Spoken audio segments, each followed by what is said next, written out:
lovely ladies. So I had somebody ask me how I ate and lost weight while I was pregnant and nursing with my last baby.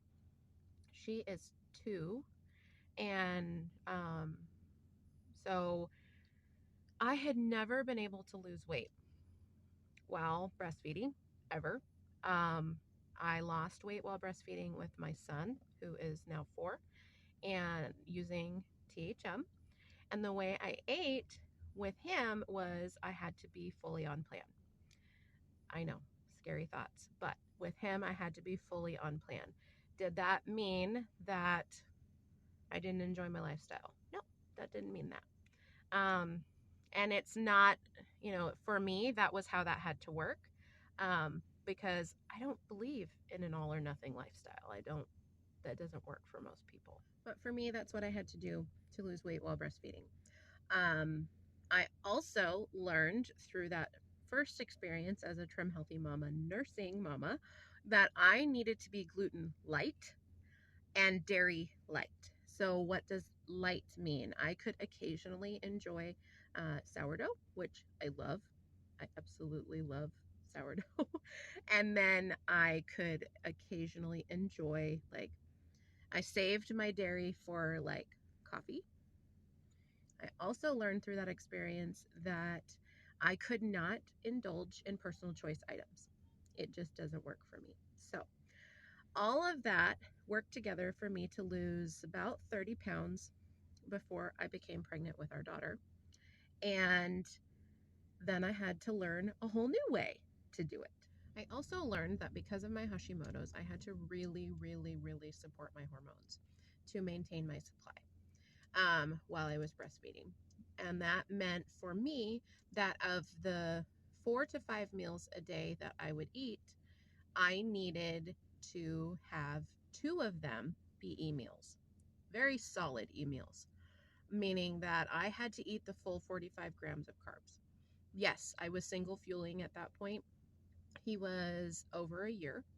And when I was breastfeeding, or not breastfeeding, when I became pregnant, he had literally just quit nursing. So that there was no transition period at all. And he quit breastfeeding because I was pregnant. So I just kept single fueling. I'm a more to lose mama. I wasn't worried about losing weight. In that pregnancy, I wasn't aiming to lose weight, but I was also single fueling as often as I could. And on days where I felt super duper nauseous, sometimes I would have a crossover to help just stave it off a little bit. That did help. If I was having a day where I was having a lot of cravings, then I would have more than one crossover. But for the most part, I S&E'd my way through that pregnancy, and I did not lose after the first trimester, right? Because nausea. I actually gained. I gained 15 pounds that entire pregnancy from my starting weight. And then I walked out of having her with a cesarean 19 pounds light, or 4 pounds lighter. I lost 19 pounds total while I was in the hospital. I walked out of there 4 pounds lighter than I started. So, and then the first week of breastfeeding, I did eat crossovers at almost every meal just because I had had a C-section. She was struggling with tongue and a really significant tongue tie that we had to get a laser dentist to address, and just trying to make certain that the quality of my milk was the best that it possibly could be while we transitioned with her tongue. So I ate the oatmeal, I ate the peanut butter, I ate the flaxseed meal, I cannot tolerate fenugreek. Everybody and their sister tells you fenugreek, you gotta smell like honey. Legit, fenugreek makes me feel like I'm having a panic attack. My chest tightens, it's bad. I cannot have it at all. So I have a tea that I take that has 0 fenugreek, and I make it myself. I have never been an overproducer while I am breastfeeding. I have always been a just enough producer. With my 6th child, he was a NICU baby, and I had to pump exclusively for 3 months and 3 days for him to be able to breastfeed. exclusively. Yes, I did count every single day. So that's how I knew I was literally a just enough producer, because I would pump more, like 2 ounces more than he needed a day. So I knew this about myself, and I started using the Trim Healthy Duo Greens powder because it contained moringa. And I kept hearing that moringa was fabulous for quality and quantity of milk. And for the first time in 4 babies, I kid you not, I actually leaked. I have not leaked since my third child. So the moringa was working. I was ticking all my nutritional boxes for foods that would boost the quality of my milk, coconut products every day, MCT oil. That stuff is in formula. Just saying, go pick up a can and read the label. You will find it. The Duo Greens powder, the oatmeal every day, the list, right? Peanut butter, flax, almond products, like all the things. So I was ticking all those boxes. I was, after about the second week when she was finally gaining weight, I started single fueling most of the time, and I would have one crossover a day. And that worked for me and for her. She gained decent weight. I did not lose my supply, but I was still using the things I had learned previously in breastfeeding, that 2 meals a day was my sweet spot. I did not do any fuel pull while I was breastfeeding at all. I would have 2 meals, one S meal, and definitely one crossover. If I had a time to do a fifth meal, I would make sure it was an S. But I also, that fifth meal was usually the one that was a crossover because I had to eat right after her last feeding, which is around 10 o'clock at night. She got up at like 5, nursed, then I put her down. I would eat my first meal immediately. And then, you know, and that way I'm not eating through the night, even if she was nursing. Okay.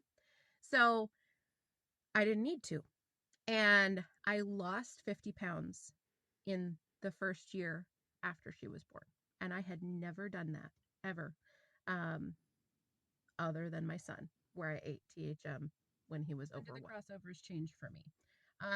About the time they're 6 months old and or eating solids in some way, I changed my daily crossover to an S helper, and or I single fueled. So I had to just kind of feel that one out.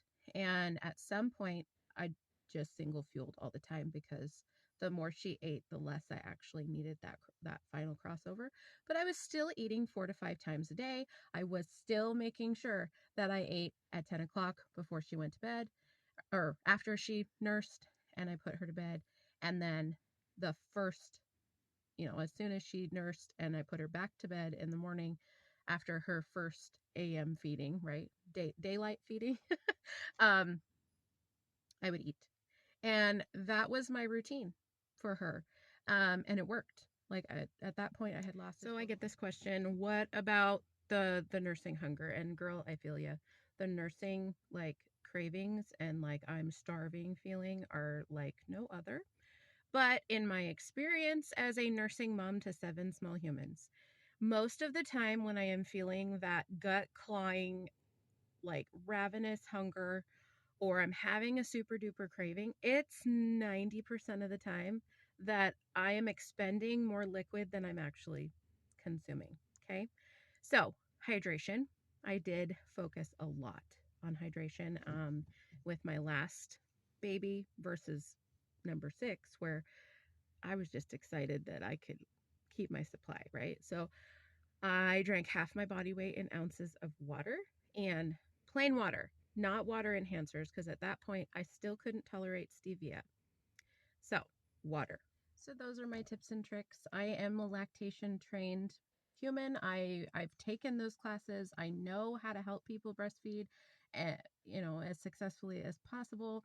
I know how to help train a latch. I know how to look and check for tongue and lip and cheek ties and all of that. So, but I also am not somebody who's going to go make 110 lactation cookies, because If your nutrition is on point and your hydration is on point and you are, you know, feeding on demand, you don't necessarily need the honey and all of those things. I didn't use those faithfully, not in any way of eating, not just THM.